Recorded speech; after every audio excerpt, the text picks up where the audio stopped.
ওই টার্গেট ব্যক্তিটার উপরে বমি করে দেয়।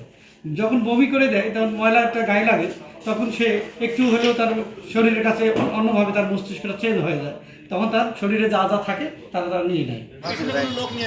পিছনে কোনো লোক নিয়ে আসে।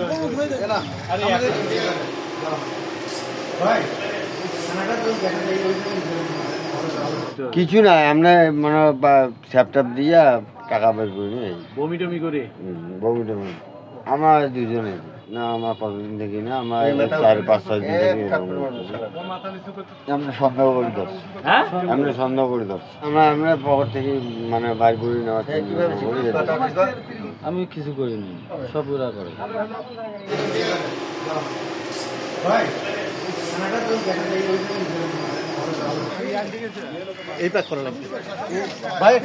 আমরা যে দুজনকে আজকে আটক করেছি তারা মূলত পকেট মার।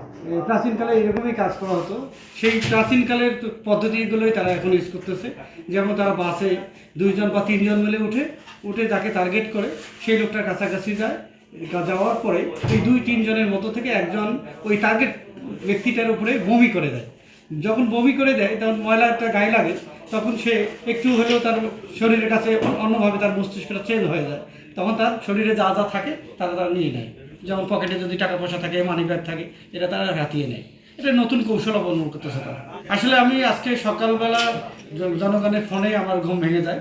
তাৎক্ষণিক যেমন সংবাদ পাই যে বাসে, আমাদের পীরগঞ্জ বাস স্ট্যান্ডে একটা 2জন লোককে আটক করে রাখা হয়েছে এবং তারা পকেট মার এবং কৌশলে তারা পকেট মারে। আমি তখন দ্রুত সেখানে আমি নিজেই যাই, আমি সেখানে নিজেই গিয়েছি, গিয়ে তাকে 2জনকে জিজ্ঞাসাবাদ করি। জিজ্ঞাসাবাদ করে তারা কিন্তু আসলে গত ঘটনার সত্যতা স্বীকার করে যে হ্যাঁ, এইভাবে আমরা এই কাজগুলো করে থাকি। তারপরে আমি তাদেরকে নিয়ে আসি এবং আমি আজকে তাদেরকে লিখিত আদালতে প্রেরণ করেছি।